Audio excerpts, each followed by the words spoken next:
Hello, friends. So, today we're going to discuss Chapter 2, Plants, Structure and Function.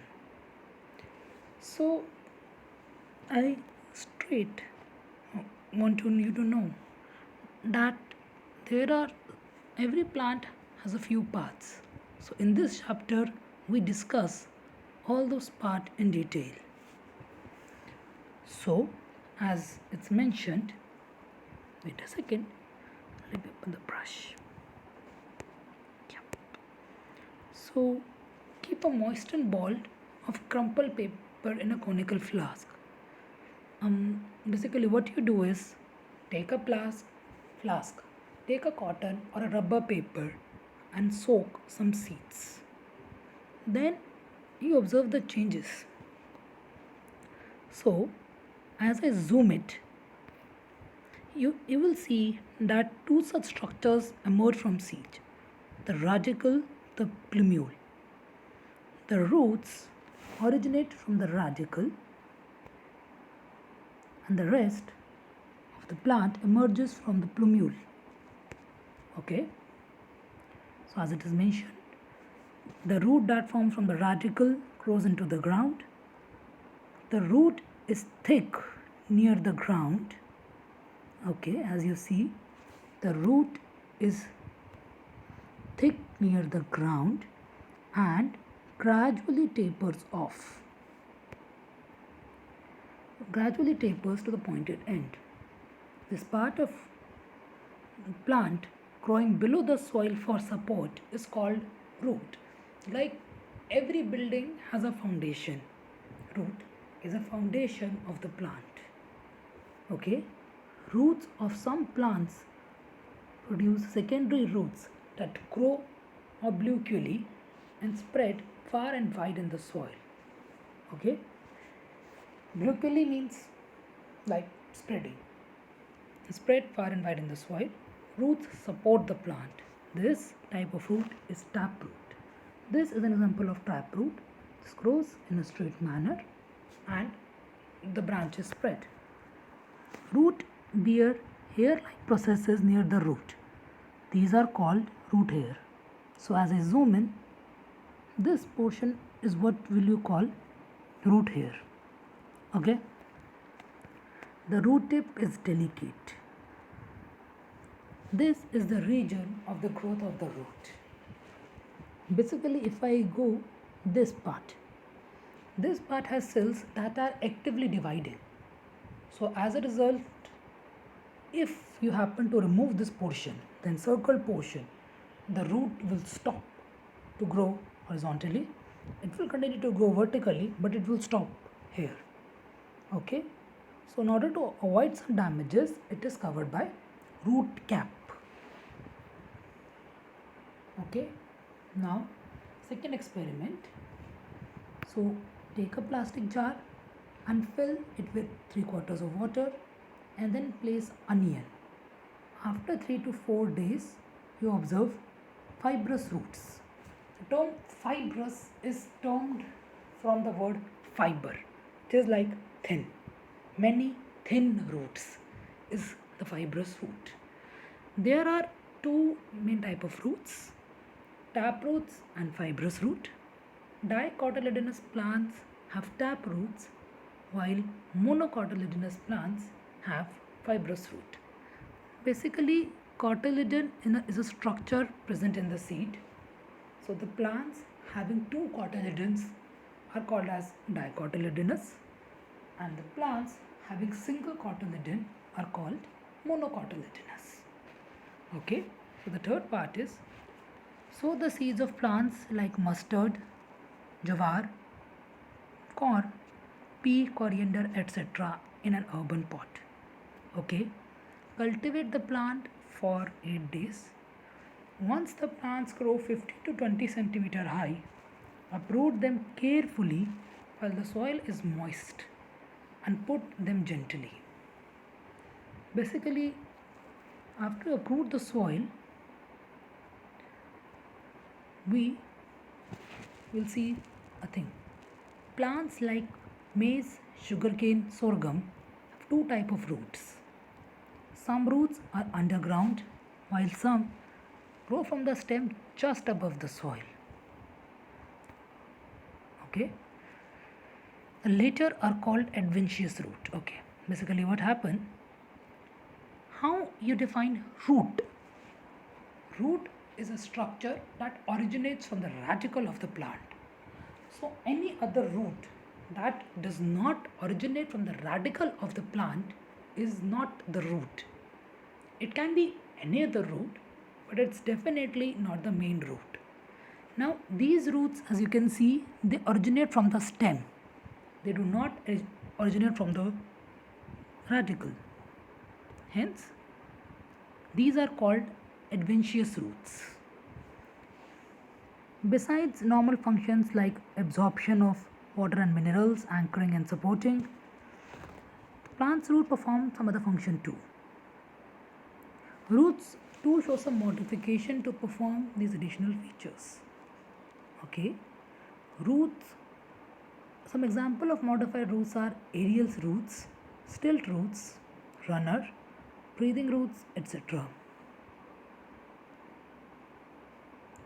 Okay, now giving a basic idea of all this.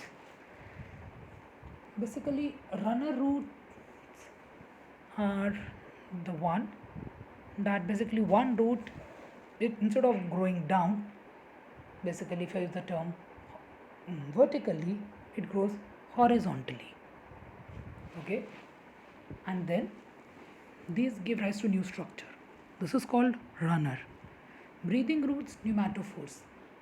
One thing to recall is that any living being needs oxygen to survive.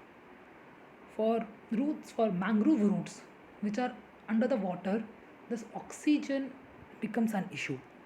So what they do is some part of the root grows upwards to help the roots to breathe.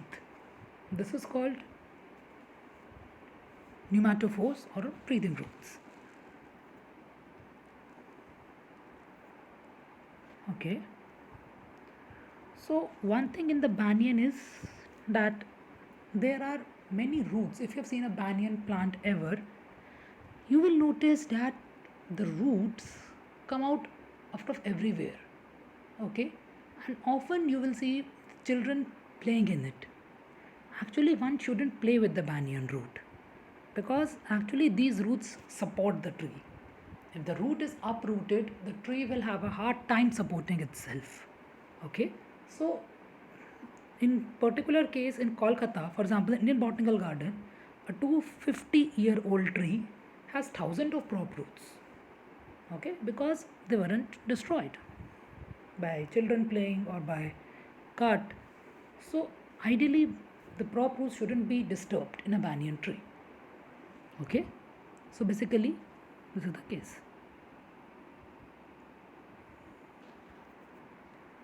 Okay. The next part we come to is stem. Stem, as I say, grows from the soil, from the plumule of the sprouting tree. Okay, the stem originates from the plumules, which gives rise to the other parts. As a sprout grows, the length of the stem gradually increases too. There are nodes on the stem. Basically, you know that every tree has branches, right?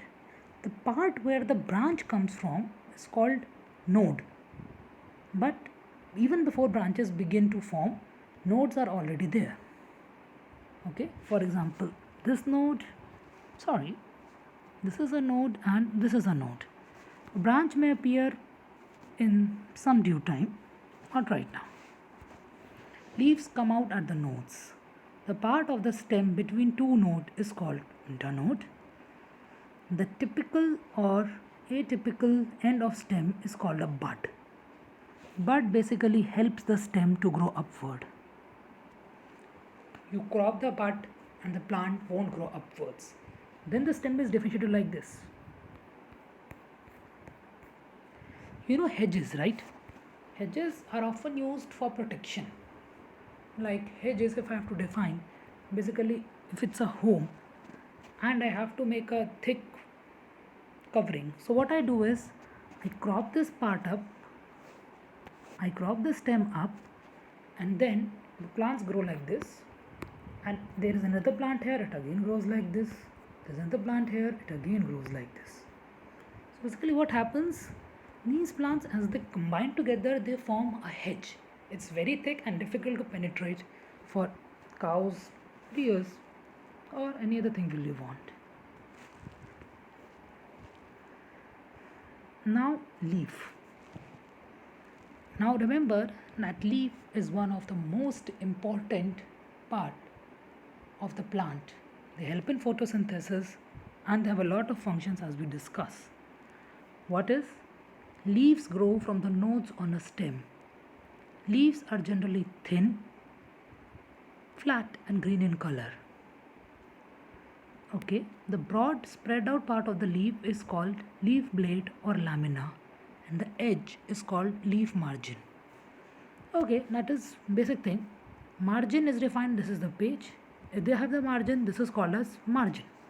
This line is called margin. So the boundaries of the leaves are formed by leaf margin, and if we hold a leaf in our hand, we see this is a perfect example of a leaf. We see that the plain structure is what you call a leaf blade. Okay, leaf may be entire. Okay, entire, detonate or lobed. Lobe is basically, if I have to define lobed, or the Hindi term lobe, naturally English term lobe, and something which has frequently undergone inside. This is lobes. This is how you define lobes. So a lobed leaf, you can see it's defined. Then detonate leaves are one of the typical example of leaves. When we think of a leaf, what we draw a leaf. The tip of a leaf is called the leaf base, mentioned here.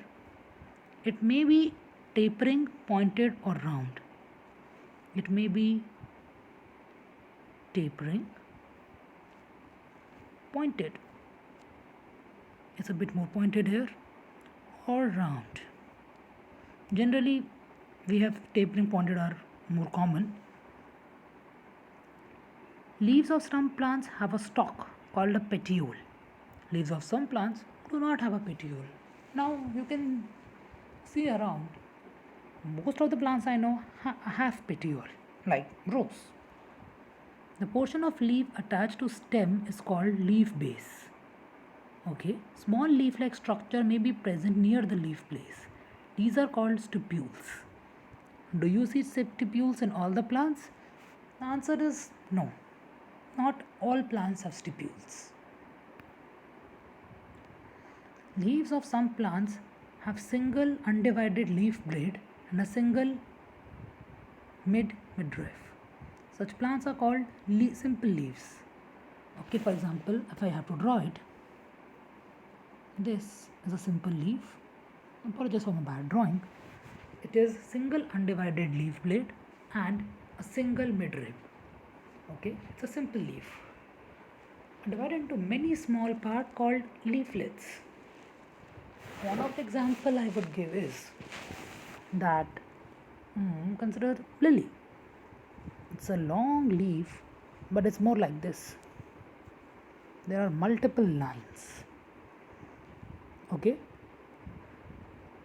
this is not exactly an example of compound leaves, but even simple leaves can be of many kinds. Compound leaves, if I have to give the example, this is what it comes, and this is a kind of leaf. Okay, in some plants, the leaf blade of some plants is divided into many small parts called leaflets.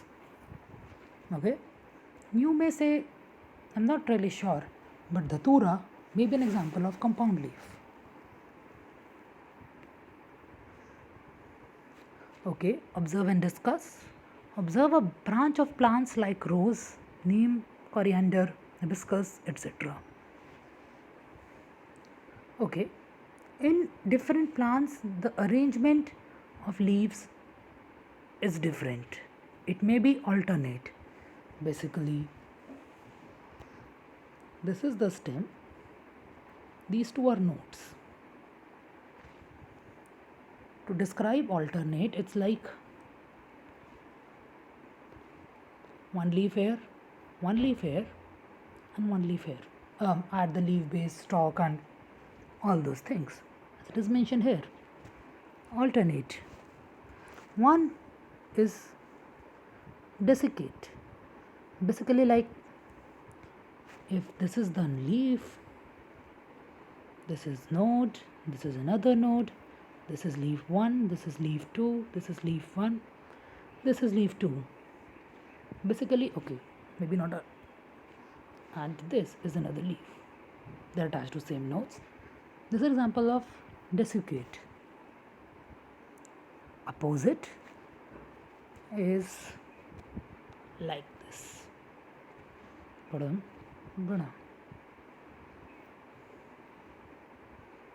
more like this. Basically, each node has two leaves, one opposite to the other, hence the name opposite. World is like, you know what a whirlpool looks like, right? Basically a round arrangement.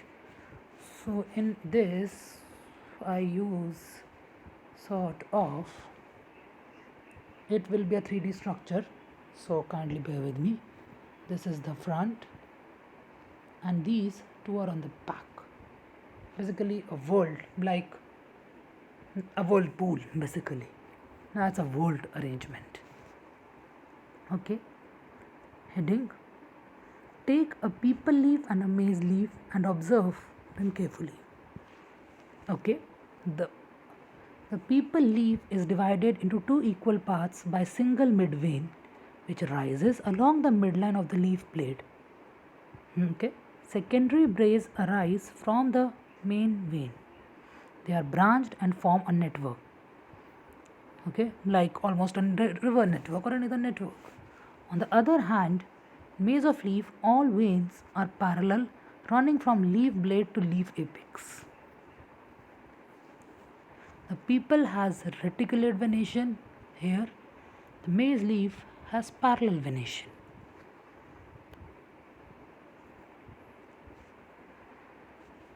Heading. Complete the following chart by observing the plants around you. Okay, so I'll try to answer one of the example to the best of my knowledge. Maize, type of leaf. Now maize is a single long leaf. It's not divided into multiple leaves.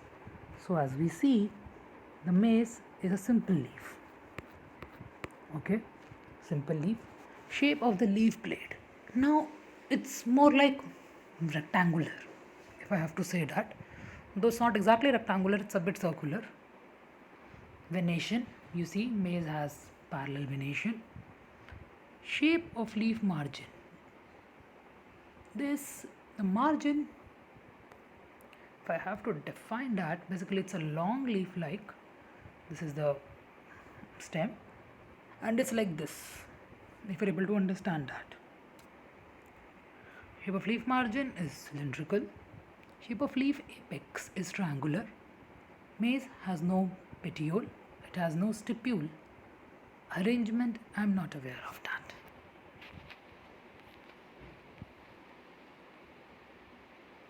Now try this. Carefully observe a fully opened hibiscus flower. Okay. Flowers may have a long stalk or a short stalk called pedicel.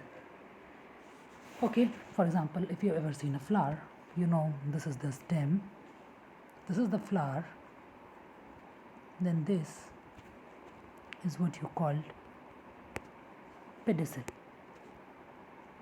One end of the pedicel is attached to the stem, the other end is expanded and swollen. It is called receptacle. Let me check if it's given. Okay, it's not.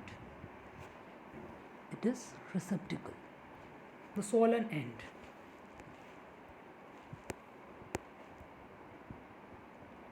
Petals and other parts of the flower are supported on the receptacle. Calyx, corolla, androecium and gynoecium are a different part of flower. Okay, so here they have mentioned hibiscus. To explain the calyx and corolla, I'll take an example of rose. Okay, so rose plant is a fairly common plant. Okay, so calyx, when the rose plant is in the starting stage and the flower is about to grow, it looks like something like this, a green structure in which flower is enclosed. Make your hands like, imagine your hands folded and then open the middle part of the hand. Something like that shape is seen when you open a rose plant. It is green in color. That's how we define calyx. In the bud condition, the petals are covered by leaf-like parts called sepals, which are green in color. They form the calyx. Okay, I hope you have been able to understand, because when flowers are about to come, you see a green structure protecting the flower inside it. The the covering part is called sepals, and multiple sepals form calyx. Like if I have to give an example, in to attend a class there is teacher and multiple teachers form the faculty. Okay, the next is corolla. Corolla is basically when petals combine, the petals form corolla. Okay, androecium. Androecium is a male reproductive part of flower. It consists of stamens. If I zoom in, the stamens precisely is not given, but yeah, it is there. Anther and filament. Basically, this is the anther with the filament. Not maybe this. I have to zoom it a bit further.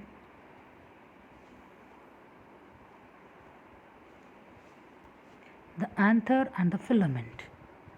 Okay, what happens is basically in case of hibiscus, when you try to rub the anther, you get pollen grains.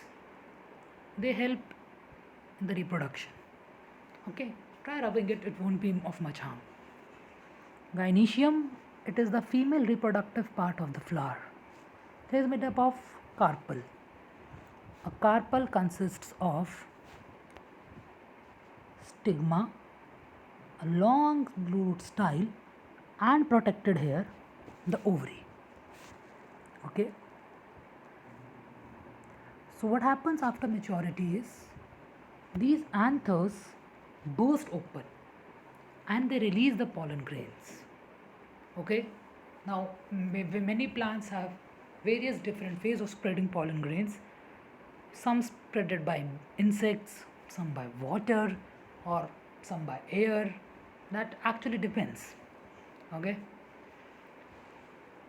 So after they burst, the pollen, after roaming around wherever they have to go, they land on the stigma. Okay, so stigma check whether it's suitable or not, it accepts, rejects, take it, and then after stigma accepts it, the anthers go there and fertilization occurs. Now, what is fertilization? Basically, when the pollen grains meet with the ovule, okay, and once the ovule is fertilized, it develops into a fruit. Okay. Of what use to the plant are the insects flitting about its flower. Now, as I said, when to ensure that the anther hair lands on the stigma, mind it, it is not for the same flower. Not all flowers have both anthers and stigma, and those who have, they avoid that this does not happen. Why? You will learn about it in high class. For example, so what does bee happen is there is some nectar. Okay, so when the bee comes to take in the nectar, their body is rubbed with this. So as a result, what happens? The anther gets sticked to the bees, and when the bee go to another plant, it again rubs itself to the stigma. So the anthers land on the stigma in this way. This is one of the way pollination takes place. Okay. Now fruit. Now a bit of extra knowledge which might be helpful. So ovule may have single ovary or multiple ovary. Okay, so for a large single ovary, when fertilized, only one seed is generated. Example, mango. But when there are many ovaries, and when all are fertilized, multiple seeds are created. Example, muskmelon, often called kharbuja in Hindi. So, coming back to fruits, we eat many different type of fruits. Each type of fruit has its own characteristic. There are variation in their shape, color, taste, etc.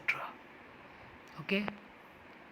Mango contains only one seed, which implies that the flower has only one egg, while jackfruit consists of many small fruitlets, each with its own seed. Jackfruit is an entirely separate case. It will be discussed maybe in the later classes. Observe the fruits of bear, mango, chiku, and apple. One thing is, each fruit has a different scale or shell, fleshy part, and seed. Okay, basically, the one you peel, the, what you peel is the skin. Okay, fleshy part and seed. In case of cashew, the seed is outside the fruit. Okay, soak the seeds of pea, wheat, rice, jowar, groundnut, coconut, groundnut in water for 3 to 4 hours. Press the seed with your fingers and observe them. Which seeds get divided into two parts? This is an important distinction. In fact, there is an entire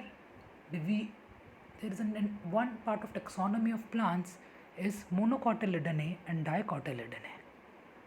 Okay, seeds which get divided into two parts are called dicotyledonous seeds.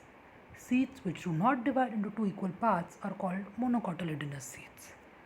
Generally, most of the seeds what we eat are monocotyledonous. Try doing this wheat and try to break it. It won't divide because wheat is a monocot seed. Similarly for many of the cases. Thank you.